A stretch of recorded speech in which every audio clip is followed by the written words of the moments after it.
अब इस मरतबा एमआईएम को बहुत तकलीफ हो गई नागपुर में कि कैसे तुम बीजेपी वाले को हरा दिए, एमआईएम कांग्रेस वाले को जिता दिए। लिहाजा इस मरतबा नागपुर से एमआईएम ने अपने कैंडिडेट को डिक्लेयर कर दिया। औरंगाबाद से एक रैली निकली जो मुंबई तक गई। बीजेपी चाहती थी कि वो रैली वहां से निकले और हिंदुओं को इस बात का डर महसूस हो कि मुसलमान बड़ी ताकत में बाहर आ रहे हैं। रेड कारपेट वेलकम हुआ, टोल गेट्स फ्री छोड़ दिए गए, बॉम्बे की सड़कों का ट्रैफिक डाइवर्ट कर दिया गया और इस रैली का इस्तकबाल किया गया। क्या आपने कभी हैदराबाद के अंदर उस राजा सिंह के खिलाफ रैली निकाला? क्या राजा सिंह का घर, वो तो औरंगाबाद से मुंबई बहुत दूर है। अरे राजा सिंह का घर दारुसलाम से कितनी दूर है? ठहर के पेशाब करे तो पेशाब तक जाता उसके घर तक। अरे महाराष्ट्र वालों, ये क़यादत जब तुम्हारे पास आएगी तो इनसे सवाल करना, इनसे पूछना कि आप गोशा महल क्यों नहीं लड़ाते। गोशा महल में दारुसलाम आता है। जो गोशा महल के अंदर एमआईएम के 2 कॉरपोरेटर हैं। गोशा महल के अंदर 80,000 से ज्यादा मुसलमानों के वोट्स है। गोशा महल के अंदर वहां पर हजारों की तादाद में एमआईएम के इफ्तिदाई और वहां के एक मजबूत वर्कर्स गोशा महल के अंदर है। लेकिन इसके बावजूद भी गोशा महल नहीं लड़ाते हैं। तो नहीं लड़ाने का क्या मतलब? और गोशा महल का एमएलए कौन है? वो मलून टी राजा सिंह, वो गोशा महल का एमएलए है। पूरे हिंदुस्तान में आप फिर फिर के कहते हैं कि हम भारतीय जनता पार्टी को रोकने आए हैं, लेकिन भारतीय जनता पार्टी का एक ऐसा मलून, एक गुस्ताख रसूल जो बार बार हुजूर अकरम सल्लल्लाहु अलैहि वसल्लम की शान में गुस्ताखी करता है। मुबारक हो महाराष्ट्र वालों, तुम्हारे पास की जो आने वाली क़यादत है, ये राजा सिंह को रोकने की कोशिश नहीं करते, लेकिन अबू आसिम आजमी के खिलाफ अपना कैंडिडेट डालते हैं।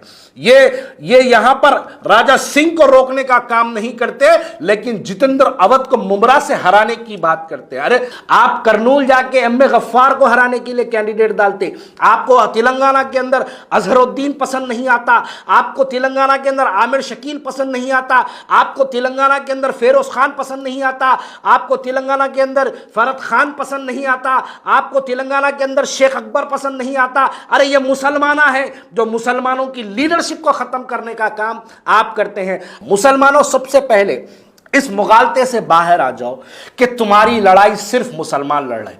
इस मुगालते से बाहर आना हम मुसलमानों की जरूरत है। आप जानते हैं एहसान जाफरी का मुकदमा लड़ने वाला कोई मुसलमान एडवोकेट नहीं था। एक 7 साल की बच्ची का रेप और मर्डर हुआ, उसका मुकदमा लड़ने वाला कोई मुस्लिम बैरिस्टर वकील नहीं था। पहली मर्तबा रात के 2 बजे सुप्रीम कोर्ट खुलाकर याकूब मेमन की आखिरी अर्जी डालने वाला कोई मुसलमान नहीं था।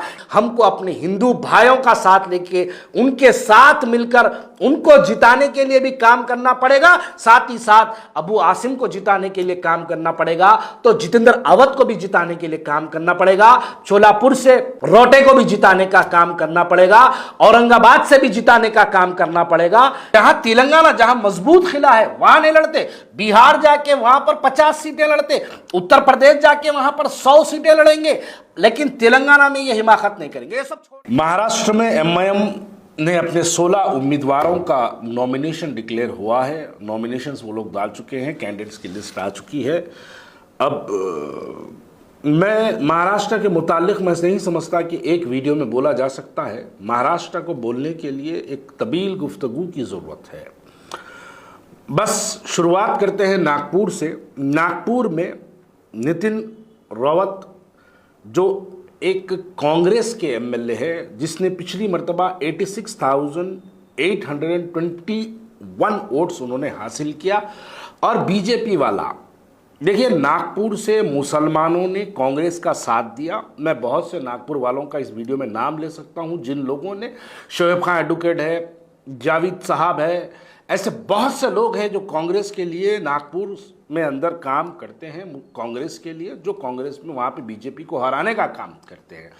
अब पिछली बार जो बीजेपी वाला नागपुर से हारा, वो 18-20 हज़ार वोटों से कुछ हारा था। लेकिन अब इस मरतबा एमआईएम को बहुत तकलीफ हो गई नागपुर में कि कैसे तुम बीजेपी वाले को हरा दिए, एमआईएम कांग्रेस वाले को जिता दिए। लिहाजा इस मरतबा नागपुर से एमआईएम ने अपने कैंडिडेट को डिक्लेयर कर दिया। होगा क्या? होगा ये कि जो मुसलमान कांग्रेस का साथ दे रहे थे नागपुर के अंदर बीजेपी को हराने के लिए, अब वहां पर एक मुस्लिम कैंडिडेट आएगा, एक मुस्लिम पार्टी का कैंडिडेट आएगा और साफ वहां पर तकरीर करेंगे, मुसलमान एक तरफा एमआईएम के साथ जाएंगे, बीजेपी जीत के आ जाएगी, कांग्रेस हारेगी। मैं शुरू से यही बात कहता हूं। देखिए, तेलंगाना में आप इलेक्शन लड़ते हैं, कितने सीटों पे आप तेलंगाना में इलेक्शन लड़ते हैं? 7, जुबली हिल्स 8, राजेंद्र नगर 9 सीटों से ज्यादा तेलंगाना में। तेलंगाना जहां पर 50 साल से आपकी क़यादत है, ये वो तेलंगाना जहां पर आपके 50 कॉरपोरेटर है, ये वो तेलंगाना जहां पर आपकी क़यादत को मजबूत खिला माना जाता, ये वो तेलंगाना जहां पर आपके क़यादत की कई शाखें गड़ी हुई है, ये वो तेलंगाना जिसके अंदर आपके हजारों लाखों वर्कर्स हैं। यहां पर आप इलेक्शन नहीं लड़ते, लेकिन महाराष्ट्र जाके आप वहां पर पिछली बार 24, इस मर्तबा 16, ये बात समझ में नहीं आती। और नागपुर के अंदर अब होगा क्या? इलेक्शन होगा। अब इलेक्शन होते ही नागपुर के अंदर मुसलमान एक तरफा जाएंगे, कांग्रेस को हराएंगे, बीजेपी को जिता के लाएंगे। साहब का यही मंसूबा है, बस यही मंसूबे के अंदर कामयाब होंगे। अब रही बात वर्सोवा की, वर्सोवा में बीजेपी वाला बाल बाल जीत गया। कैसा जीता? 6000 वोटों से जीता कांग्रेस के साथ। ये वाजे कर दूं कि देखिए, कांग्रेस को सिर्फ ना ही एक कम्युनिटी बल्कि कांग्रेस को मुसलमान भी वोट देते हैं और मुसलमान कांग्रेस को कामयाब करने में कांग्रेस का साथ देते हैं। अब हुआ ये कि पिछली मर्तबा बीजेपी वाला बाल बाल जीता। साहब को बहुत तकलीफ हो गई कि कैसा बीजेपी वाला बाल बाल जीता भाई, उसको तो पक्की जीत की रास्ता उसका साफ होना चाहिए। कैसे कांग्रेस वाला वहां पर जो इतनी मेहनत करके मुसलमानों के वोट ले रहा, लिहाजा वर्सोवा में साहब अपना एक कैंडिडेट डाल दिए। अब वो कैंडिडेट डाल दिए, रईस लश्करिया नाम है उसका, उसको लाके वहां डाल दिया। अब होगा क्या? देखिए, जो कांग्रेस वाला बीजेपी को हराने की जो टक्कर दे रहा था, जो कोशिश कर रहा था, अब आपके रईस लश्करिया साहब करेंगे ये कि वहां पर इलेक्शन लड़ेंगे। इलेक्शन लड़के साहब की जज्बाती तकरीर होंगी, छोटे साहब की एक खुनखुने की जबरदस्त तकरीर होगी, बेहतरीन लहजे में मुसलमानों को जो है जज्बात में लाया जाएगा। मुसलमान कांग्रेस का दामन छोड़कर मुसलमान वर्सोवा में एमआईएम के कैंडिडेट के साथ जाएंगे। तो उससे होगा यह कि बीजेपी को जो जीतने का रास्ता है वो साफ होगा। अब मैं तीसरी बात करूंगा शोलापुर की। शोलापुर के मुतालिक अगर देखा जाए तो शोलापुर के अंदर मुसलमानों की तादाद 1 लाख है। मुसलमान, शोलापुर सेंट्रल की बात कर रहा हूं, शोलापुर सेंट्रल में मुसलमानों की तादाद 1 लाख है। वहां पर यह चौथा इलेक्शन होगा जो मजलिस इत्तेहादुल मुस्लिमीन वहां पर इलेक्शन लड़ेगी। जब भी वहां पर कांग्रेस के साथ लड़ाई होती, मोहतरमा परिणीति शिंदे ताई जिसको कहते हैं, ताई वहां से इलेक्शन जीती थी। इस मरतबा ताई लोकसभा को चले गई है, यानी एमपी जीत गई है, तो लिहाजा वो सीट खाली हुई है, वहां पर किसी और को टिकट दिया गया है। अब होगा क्या? अब लड़ाई होगी, मुसलमानों के वोट को खींचने की कोशिश एमआईएम शोलापुर सेंट्रल में करेगी, जिससे मुसलमानों के वोट शोलापुर में एमआईएम के खाते में कुछ वोट आएंगे, तो बीजेपी वाला वहां से जीतेगा, कांग्रेस वाला वहां से हारेगा। ये एमआईएम तो 3 बार हारी, ये चौथी बार भी हारेगी, लेकिन बीजेपी को जिताने का जो काम है वो शोलापुर में किया जाएगा। ऐसे कई कॉन्स्टिट्यूंसीज है, 16 जो इस मर्तबा मजलिस इत्तेहादुल मुस्लिमीन ने 16 उम्मीदवारों को डाला। अब वहां पर अगर देखूं तो ऐसे कई कॉन्स्टिट्यूंसीज है जिसके अंदर मुसलमानों की तादाद 80,000 से कम है। अब मेरा यही सवाल है कि आपकी क़यादत, कौन सी क़यादत? ये तेलंगाना के अंदर, आप जब तेलंगाना में आते हैं तो तेलंगाना जहां पर 50 साल से आपका एमपी है, जहां 50 साल से आपके एमएलए है, जहां पे 50 से ज्यादा आपके कॉरपोरेटर है, जो तेलंगाना के अंदर आप कई मर्तबा अपना मेयर कायम करे, यहां पर आप 8 और 9 सीटों से बढ़ के नहीं लड़ाते, लेकिन जब आप महाराष्ट्र 2019 में लड़ते हैं तो आप 24 सीटें लड़ते हैं, और इस मर्तबा तेलंगाना, इस मर्तबा महाराष्ट्र के अंदर आप 16 सीटें लड़ते हैं।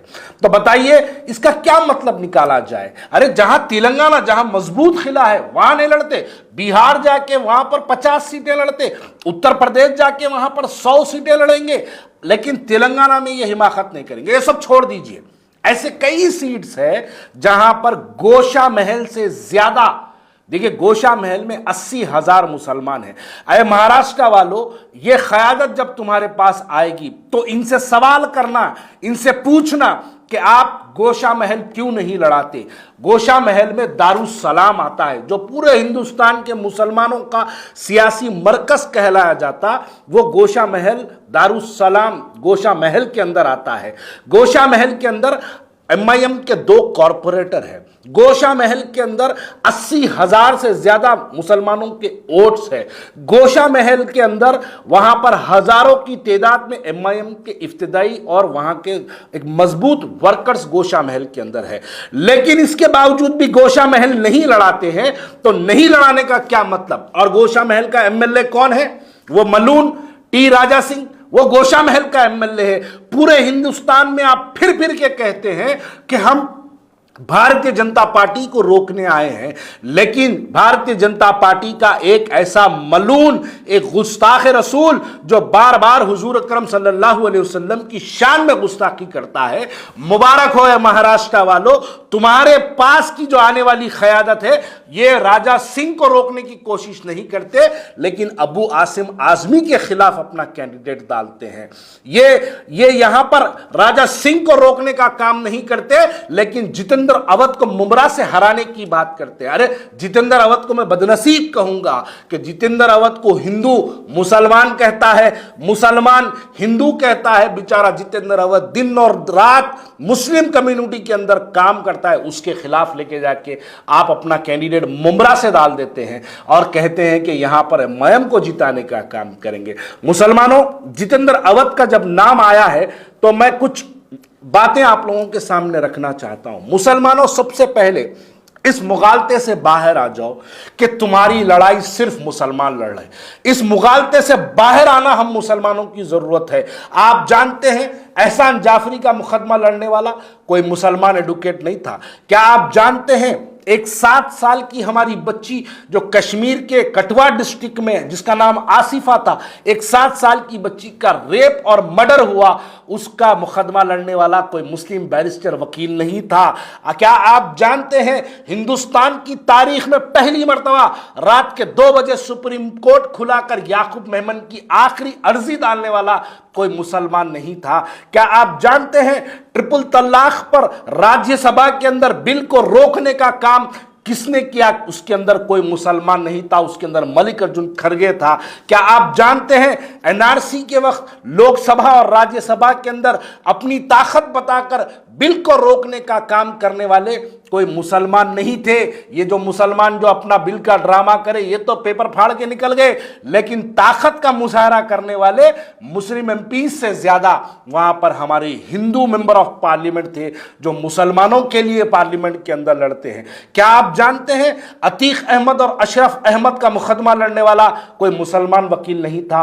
क्या आप जानते हैं कि आजम खान, अब्दुल्ला आजम खान और उनकी वालिदा का मुकदमा लड़ने वाला कोई मुस्लिम एडवोकेट नहीं था। तो आप क्या जानते हैं कि JNU के अंदर जब रात के 2 बजे वहां पर लाठियां बरसाई गई, पुलिस कमिश्नर ऑफिस के बाहर अगर किसी लड़कों ने लाठियां खाकर अगर वहां पर जो है हमारे बच्चों के लिए, उमर खालिद के लिए जिसने लड़ा, क्या वहां वो उमर खालिद की गिरफ्तारी के खिलाफ कोई आवाज उठाने वाला कोई मुसलमान नहीं था? क्या हमको जरूरत नहीं है ऐसे मुसलमानों का साथ देने की? क्या हमको जरूरत नहीं है कि ऐसे गैर मुस्लिम भाइयों का साथ देने की? क्या हमको ऐसे मुस्लिम भाइयों की, हमारी कम्युनिटी के अपलिफ्टमेंट के लिए क्या हमको इसकी जरूरत नहीं है? क्या हम सिर्फ एक ही नारे में मुगालते में रहेंगे कि मुसलमान ही है हमारी लड़ाई लड़ रहे हैं? नहीं, मुसलमानों से ज्यादा मुसलमानों की अगर कोई हिंदुस्तान की पार्लियामेंट हो या सुप्रीम कोर्ट हो या लोअर कोर्ट्स हो या हाई कोर्ट्स हो, वहां पर अगर जो मुसलमानों की लड़ाई लड़ रहे हैं वो आपके मुस्लिम एडवोकेट्स नहीं है, वहां पर आपके मुस्लिम मेंबर ऑफ पार्लियामेंट नहीं है, वहां पर लड़ने वाले आपके गैर मुस्लिम भाइयां हैं, जिसके अंदर जितेंद्र अवध है, जिसके अंदर शोलापुर का कैंडिडेट है, जिसके अंदर ऐसे कई हमारे हिंदू भाई है। क्या जितेंद्र अवध की तारीख कोई जानते हैं? जितेंद्र अवध रात और दिन मुसलमान कम्युनिटी के बीच में रह के काम करने वाला है। जितेंद्र अवध का मकान ऐसी जगह है जो मुसलमानों के घरों के बीच में जो है वो रहने वाला कैंडिडेट है, जो 2 मरतबा MLC, 3 मरतबा MLA रहा, उसके खिलाफ में आप कैंडिडेट डालते हैं। अबू आसिम आजमी, बताइए अबू आसिम आजमी से क्या नफरत है आपको? आप अबू आसिम आजमी को हराने के लिए कैंडिडेट डालते, आप करनूल जाके एम ए गफ्फार को हराने के लिए कैंडिडेट डालते, आपको तेलंगाना के अंदर अजहरुद्दीन पसंद नहीं आता, आपको तेलंगाना के अंदर आमिर शकील पसंद नहीं आता, आपको तेलंगाना के अंदर फेरोज खान पसंद नहीं आता, आपको तेलंगाना के अंदर फरद खान पसंद नहीं आता, आपको तेलंगाना के अंदर शेख अकबर पसंद नहीं आता। अरे ये मुसलमाना है जो मुसलमानों की लीडरशिप को खत्म करने का काम आप करते हैं। आप बिहार जाकर वहां पर मुजाहिद आलम को हराने के लिए कैंडिडेट डालते हैं, आप बिहार जाकर अहमद जावेद को हराने के लिए कैंडिडेट डालते हैं, आप कर्नाटक जाकर तनवीर अहमद को हराने के लिए कैंडिडेट डालते हैं, लेकिन आप राजा सिंह के खिलाफ अपना कैंडिडेट नहीं डालते। वही राजा सिंह, परसों हाल ही में मैं देख रहा था, एक रैली निकली, औरंगाबाद से एक रैली निकली जो मुंबई तक गई। अरे बहुत अच्छा किए, हुजूर अकरम सल्लल्लाहु अलैहि वसल्लम की शान में गुस्ताखी के खिलाफ एक बहुत प्यारा मुजाहरा था। लेकिन बताओ, अगर क्या हुकूमत चाहती तो क्या वो रैली को नहीं रोक सकती थी? अरे अगर हुकूमत चाह ले तो मैं कह दूं कि वो औरंगाबाद चौरस्ता क्रॉस नहीं कर सकते, लेकिन बीजेपी चाहती थी कि वो रैली वहां से निकले ताकि हिंदू मुसलमानों के अंदर एक तफरका पैदा हो और हिंदुओं को इस बात का डर महसूस हो कि मुसलमान बड़ी ताकत में बाहर आ रहे हैं। इसलिए बीजेपी में रेड कारपेट वेलकम हुआ, टोल गेट्स फ्री छोड़ दिए गए, बॉम्बे की सड़कों का ट्रैफिक डाइवर्ट कर दिया गया और इस रैली का इस्तकबाल किया गया। अगर मैं पूछना चाहता हूं कि अगर एकनाथ शिंदे उस रैली को रोकना चाहते, महाराष्ट्र के चीफ मिनिस्टर या बीजेपी वाले अगर उस रैली को रोकना चाहते तो क्या वो नहीं रोकते? अच्छा ठीक है, आप वहां रैली निकालते हैं, क्या आपने कभी हैदराबाद के अंदर उस राजा सिंह के खिलाफ रैली निकाला? क्या राजा सिंह का घर, वो तो औरंगाबाद से मुंबई बहुत दूर है, अरे राजा सिंह का घर दारुसलाम से कितनी दूर है? ठहर के पेशाब करे तो पेशाब तक जाता उसके घर तक, उतनी करीब उसका घर है, दारुसलाम के करीब है उसका घर। आप कभी दारुसलाम से उसके घर तक जाने का, एहतजाज करने का मंसूबा बनाए?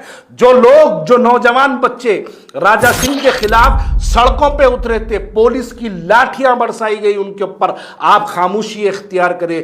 राजा सिंह के खिलाफ जब उसने हुजूर अकरम सल्लल्लाहु अलैहि वसल्लम की शान में गुस्ताखी की, मैं ऐसे कई नौजवानों को जानता हूं जो रात रात भर पुलिस वाले दरवाजे तोड़कर उनको घरों से निकाल के मारे पुलिस वाले, लेकिन उस पर भी आपकी खामोशी थी। बताइए, अब महाराष्ट्र जाते हैं और महाराष्ट्र के अंदर मुस्लिम क़यादत को खत्म करने का एक काम करते हैं। महाराष्ट्र के मुसलमानों, याद रखो, ये क़यादत 50 साल से हमारे पास है, लेकिन इसके बावजूद भी, इस क़यादत के रहने के बावजूद हमारी वफ़ की जायदादें लुट गई, तबाह हो गई, हमारी वफ़ की जायदादें बर्बाद हो गई, हमारी वफ़ की जायदादें कब्जे हो गई। पूरे हिंदुस्तान के अंदर अगर सबसे ज्यादा वफ़ की जायदादें कहीं लूटी तो वो तेलंगाना के अंदर लूटी, वो हैदराबाद के अंदर लूटी। मुबारक हो, हमारी क़यादत होते हुए, हमारी क़यादत की ताकत मौजूद होते हुए हमारी 1200 एकड़ ज़मीन GMR के नाम पर लुट गई, हमारी कई हज़ारों करोड़ों की ज़मीन, हमारी वफ़ की जायदादें हमारी लुट गई, तबाह हो गई। लेकिन मुबारक हो महाराष्ट्र वालों, अब ये लोग आएंगे तो तुम्हारी वफ़ की जायदादों का तहफ़्फ़ुज़ करने में तुम अपने वोटों का सही इस्तेमाल करो, ताकि तुम्हारे वोट, देखो ये इलेक्शन कोई 1-2 MLA जिताने का इलेक्शन नहीं है।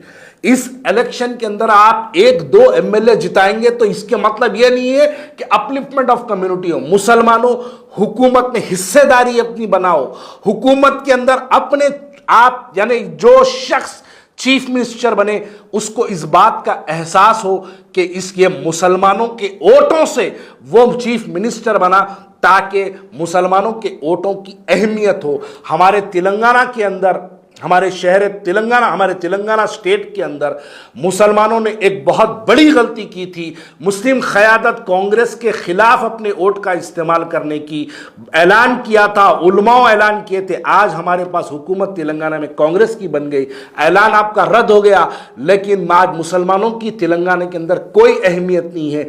क्योंकि ज़ेर इख्तिदार लोगों को इस बात का एहसास है कि मुस्लिम लीडरशिप तो मेरे खिलाफ थी, मुसलमान तो मेरे खिलाफ अपने वोटों का इस्तेमाल किया, इसलिए आज हमारी कोई अहमियत नहीं है, इसलिए आज हमारा कोई मिनिस्टर नहीं है, इसलिए आज हमारा कोई एमएलए नहीं है कांग्रेस पार्टी के अंदर। ये गलती महाराष्ट्र वालों तुम ना करो, तुम इस मुस्लिम क़यादत की बात में ना आओ, तुम अपनी तबाही ना करो, वरना याद रखो आने वाली नस्ल को हम जवाब देने के काबिल नहीं रहेंगे। अगर हम इस मुकालते में रहेंगे कि हमारी लड़ाई सिर्फ मुसलमान लड़ रहे हैं तो ये हमारी ज़िंदगी की सबसे बड़ी गलती होगी। हमको अपने हिंदू भाइयों का साथ लेके उनके साथ मिलकर उनको जिताने के लिए भी काम करना पड़ेगा, साथ ही साथ अबू आसिम को जिताने के लिए काम करना पड़ेगा, तो जितेंद्र अवध को भी जिताने के लिए काम करना पड़ेगा, छोलापुर से रोटे को भी जिताने का काम करना पड़ेगा, औरंगाबाद से भी जिताने का काम करना पड़ेगा। यकीनन ये तमाम के ऊपर एक तवील गुफ्तगू की जाएगी। बहुत बहुत शुक्रिया। कुरान उस्ताद हैदराबाद बहुत अच्छा बनाया, सब सारा खाना अच्छा था, बिरयानी अच्छी थी, roast lamb roast right, leg roast बहुत अच्छा था, और मटन बहुत वेरी गुड, जबरदस्त पसंद आया, सब कुछ अच्छा है। क्या नाम बताया? कुरान उस्ताद हैदराबाद बहुत अच्छा बनाया, सब सारा खाना अच्छा था, बिरयानी अच्छी थी, roast lamb roast right, leg roast बहुत अच्छा था, और मटन बहुत वेरी गुड, जबरदस्त। हाँ, सलीम इनका नाम है। Thank you.